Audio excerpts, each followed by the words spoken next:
which way is this looking from? He would be across the water, correct? He's looking across the water at the helicopter. Which way would it be pointed? Well, it would be pointed to the right. The white side should be pointed to the right. You're over here. Talk about the bird video. Yeah, we can talk about after this. No worries. No, that's the reason I came up. I'm going to drop. I am a scientist.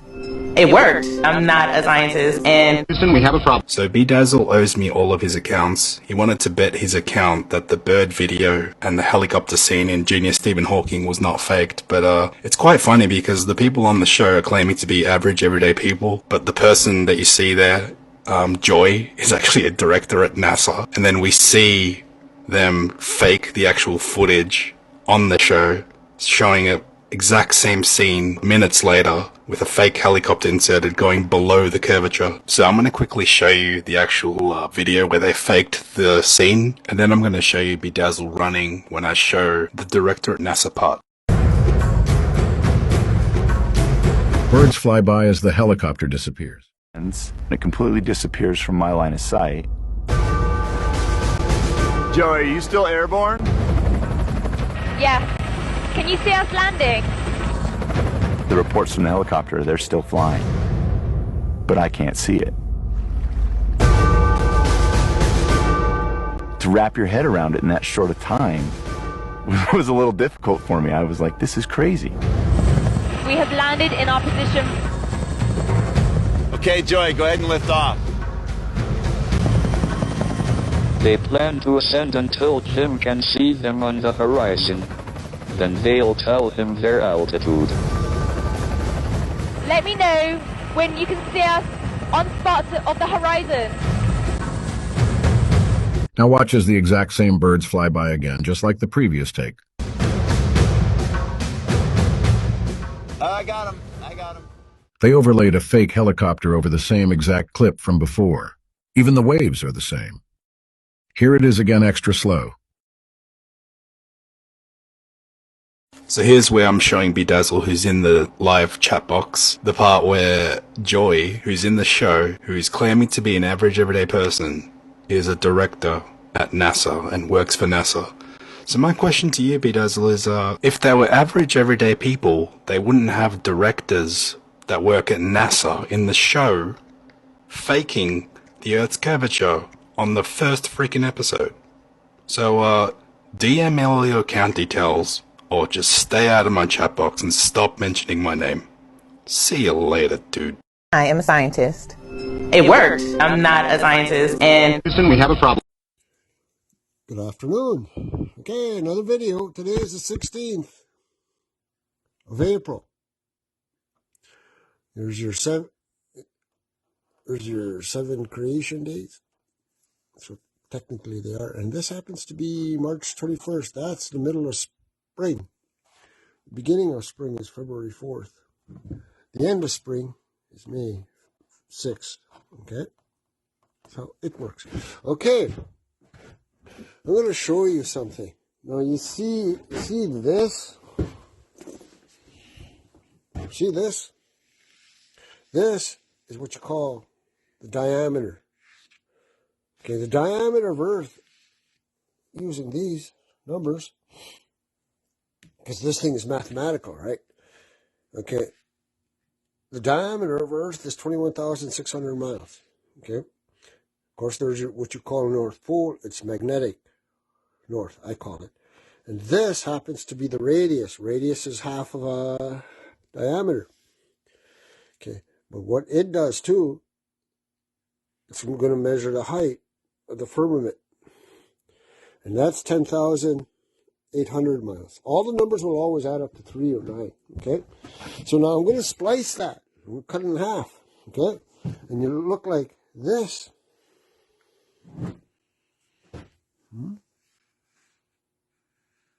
And each one of these notches represents 60 miles. And this happens to be where the sun is. Well, not right now. I've doing this over. But its minimum point is 15 degrees. Okay? But it's going up, up, up, up. And as it goes, it'll make its way to the up here. It's going here. It's making its way there in the Lima. But okay, so now as you go, there's your Tropic of Capricorn. your equator, Tropic of Cancer. There's your Arctic Circle from here to here. And that's how you're getting your 23.4 degrees, what you call a tilt. There's no tilt. You're on a level plane, massive level plane. It goes on and on and on and forever. This is the height of the firmament. It's 10,800 miles high. Not very high considering you went to the moon. This is where the moon is when it's full. This is where the sun is, right? It's going to hit this point. But when it's full, it's here. It's on across. Just like on my previous video I said. So anyways, so you take a rocket, go fly up there, take everything out of here. You'll hit the firmament at 10,800 miles. Did we go that far? As far as I know, nope. 800 or 9,000, 8,100, 7,200. Keep going down. 3,600. 3,600 miles. Did we ever go that high? Nope. Here, 1,800 miles up. Nope. 900. Nope. No, we didn't go that far up. As far as remember, these are all 600. See that? That's 60 miles up. Small, isn't it? And you're very minute. You're about the size of an amoeba on Earth. You're small. And a third of that would be your Mariana Trench. High as this dot, you're probably not even high as that dot. Mount Everest. That's how small you are on Earth, on that. Okay? You're not very, you're very small to the whole scheme of things. We never ever went this high. The space station, it tops off around here.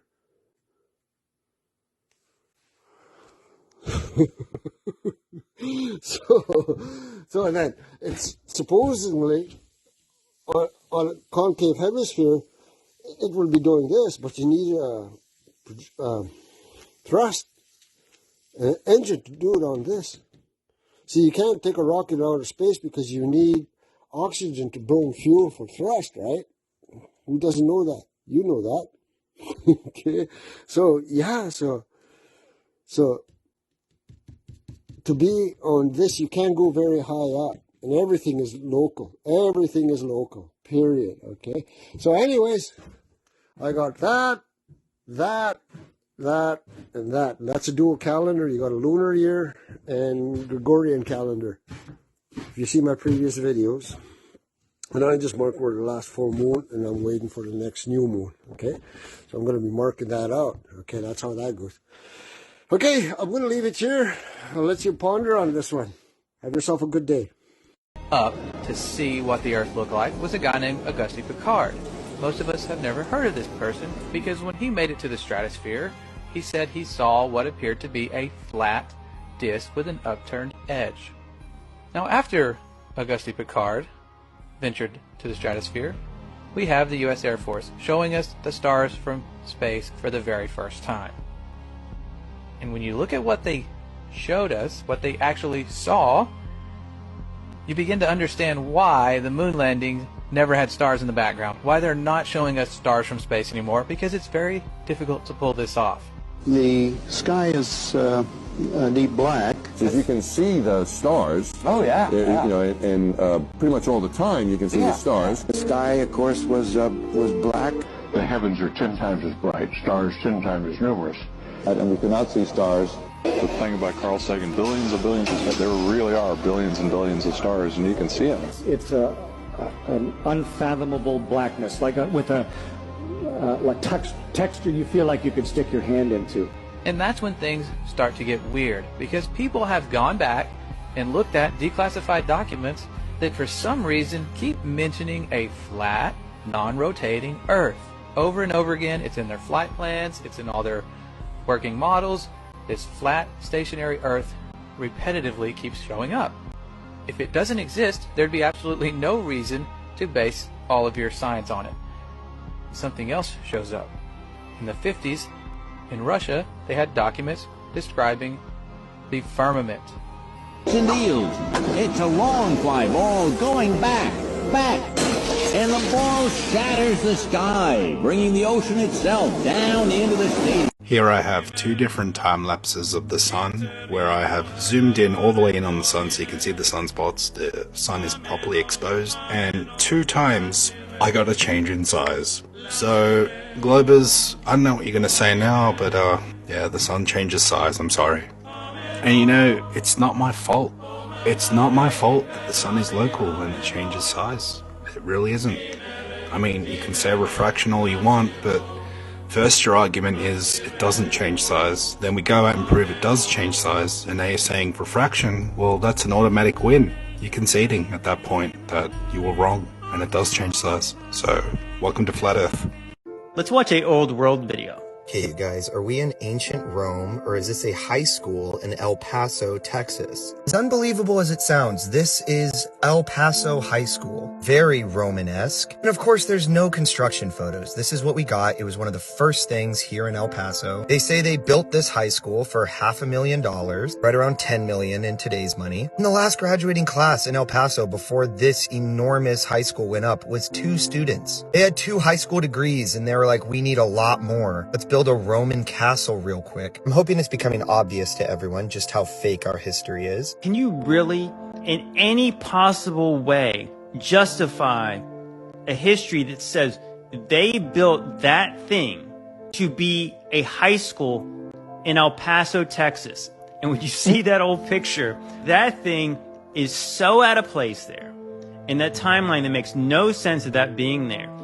And yet they want us to believe they built that for teenagers. What do you think would happen if enough people realize our history, that it's just been a complete, utter fabrication? Like, what if there was enough uprising about that? I wonder. Yeah, if you think about the news being fake, why would you ever believe history that's 100 years old, 200 years old, 1,000 years old? Good afternoon. Aloha from Florida. So 3 things real quick. The seasons, sunsets, and shadows on the moon. SSS. Seasons, sunsets, and shadows on the moon. These are 3 things that come up repeatedly for people who have never researched reality for themselves. If you're asking flat earthers about these 3 things, it means you have done 0 research. But for those of you who are new to this, I'll tell you what they are real quick. The seasons work because the sun is small and local, and it moves from tropic to tropic, creating our seasons. It's almost the summer solstice right now, and that's when the sun is traveling over the Tropic of Cancer. And then it'll start its spirograph pattern out over the equator for the fall equinox, out to the Tropic of Capricorn for the winter solstice, and back. The sun does this in 1 year. The moon does it in 1 month, but that's another subject. So that's how the seasons work on flat Earth. The sun and moon are both about the same size and altitude, much smaller than you were taught to believe. And the Earth is much larger than the sun. The Earth is much larger than the moon. So seasons, now sunsets. The sunsets work because the sun is very small and very close to us compared to what we were taught to believe. And as it moves away from us, it will converge into the vanishing point on the horizon, until it moves out of our sight, taking its light and its heat with it, until it comes back around 24 hours later. That's how the sunsets work. It's perspective, convergence, angular resolution, vanishing points, and also atmospheric conditions. Research those 4 things and you learn more about how your vision works. The last thing is shadows on the moon. Oh, the curved shadow on the moon, that's the shadow of the Earth. No, the Earth is not a planet. The Earth is not in space. The Earth is not casting a shadow. The shadow on the moon, whatever it is some type of a shadow planet, like Rahu or Ketu, like the Vedic cosmology talks about. So research Rahu and Ketu are shadow planets or dark orbs or invisible moons. But there is something causing the shadow on the moon that's just about the same size as the moon. Interestingly enough, if you watch an eclipse, you will not even see a shadow if you look at it through an infrared camera. So we don't know what they are. Ultimately, all of the luminaries are a mystery. What's not a mystery is their motions. That's been well known, well documented for thousands of years. For more on that, check out our documentary called The Mechanical Realm about the Antikythera mechanism. Everything in the sky, sun, moon, planets, and fixed constellations move over our flat and stationary surface around our magnetic center for all of recorded history and perfect clockwork cycles. including the eclipses. All the eclipses happen in cycles. Well known, well documented for thousands of years. Nobody is predicting eclipses. The eclipses are just well-known patterns for thousands of years. Have a great day. God bless.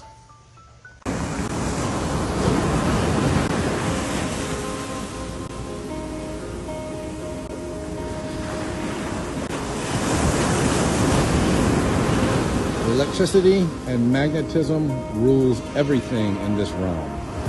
There's no such thing as gravity. Electromagnetism rules everything. The Earth is an intelligently designed, enclosed, electrical, magnetic, topographical, stationary plane that is commonly called flat Earth. It's more accurately called geocentric cosmology. You could also call it the truth of creation. Flat Earth is the truth. The globe theory is the lie. Geocentric cosmology is our observable objective reality. The heliocentric hypothesis is quite literally a scientific absurdity. Check out The Mechanical Realm by Vika Draza about the Antikythera mechanism. Also look into the astrolabe and the subject of archaeoastronomy and the astronomical clock in Prague. All of these things prove our geocentric cosmology to be true. You can prove it to yourself if you'll start watching the skies more. Watch the motions of the luminaries, which have been well known, well documented for thousands of years. Again, the Earth is an intelligently designed, enclosed, electrical, magnetic, topographical, stationary plane that we commonly call flat Earth, more accurately called our geocentric cosmology, and you could call it the truth of creation. Have a great night.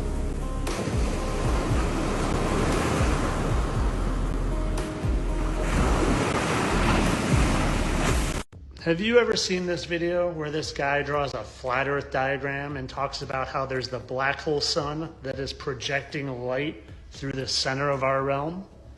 And have you ever considered the fact that maybe, just maybe, the northern lights are evidence of this exact phenomenon?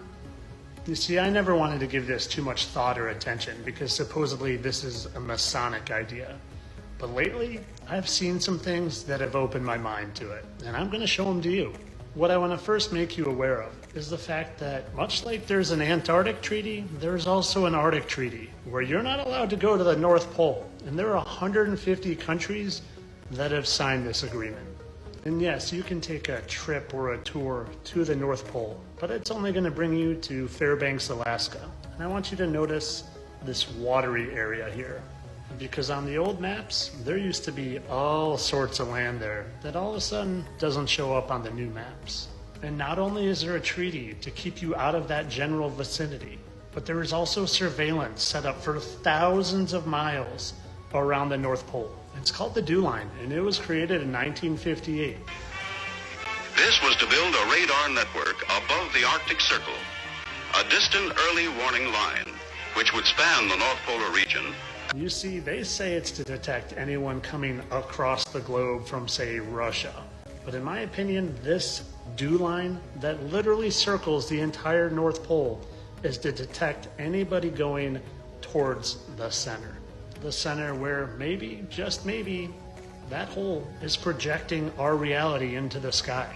And I'm not insinuating that we're living in a simulation. If anything, it's God's creation and His projection into the sky. But I want to show you evidence now that where we live might be set up very similarly to a planetarium. Because a planetarium is set up where at the center of it, it projects the night sky into a domed screen. A domed screen that looks a lot like this. In fact, this is actually what it looks like. And this is my good friend David Shane, and he has found very similar looking patterns in the dome shape above us. You can see here, these patterns he has found multiple times surrounding the stars. And when you look at them side by side, they're pretty similar. But this isn't even the biggest part of what I want to show you. Oh no, there's much more. Because when you explore how the projector works in these planetariums, well, you'll see.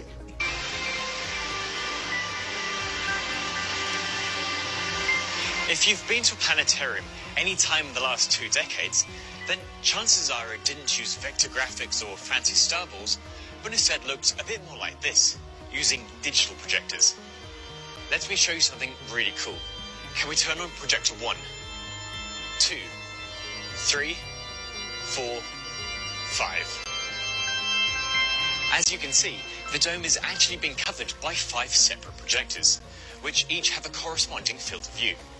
When setting up a planetarium for the first time, the operator needs to carefully align each of these projections so that they blend together seamlessly. Seeing how the planetarium works and then seeing videos like this where the sky literally glitches out got me thinking. And believe me, at first I thought this was just refocusing, but I've looked at it a lot. Something happens there. Just like it seems like something's happening there. Nature doesn't form straight lines. Something's going on here, and I captured my own very similar phenomenon. Very similar to this, which was also captured in Florida, where I captured my own. You see, this is mine, and I captured this lightning on video, and when I went back, there is something very distinctive happening with that line in the sky. It wasn't until I saw this with my very own eyes from my very own camera that I really started to contemplate this. And when you look at the sky doing these weird things in these different examples, it looks an awful lot like when the projector only has 2 projectors on. And to me, there's no question they are hiding something at the North Pole. A lot of people think it's a giant magnetic mountain. A lot of people think maybe it's the center of our torus field. But I'm starting to think maybe God's projector is coming out from the center of our realm. And maybe, just maybe, sometimes we're able to get a glimpse of that projection up into the night sky. And something else that also makes me extremely open to this idea of our projected reality into the sky are the stars. This is the star Sirius, the dog star. And if you've seen my videos, you know I capture dogs in the stars. There's one there, nose and eyes, nose, 2 eyes. How is this happening unless there's some sort of projected image coming from the center of our realm? Now, I'm by no means saying we're living in a simulation. I fully believe we are spirits inhabiting these meat suit avatar bodies right now, but maybe our reality is a lot different than even us truthers think. After all, the Bible does say the sun is in the firmament. Maybe the firmament's below us as well as above. And maybe that sun is shining up into the dome we live under and creating the stars and creating the lights that we see in the night sky.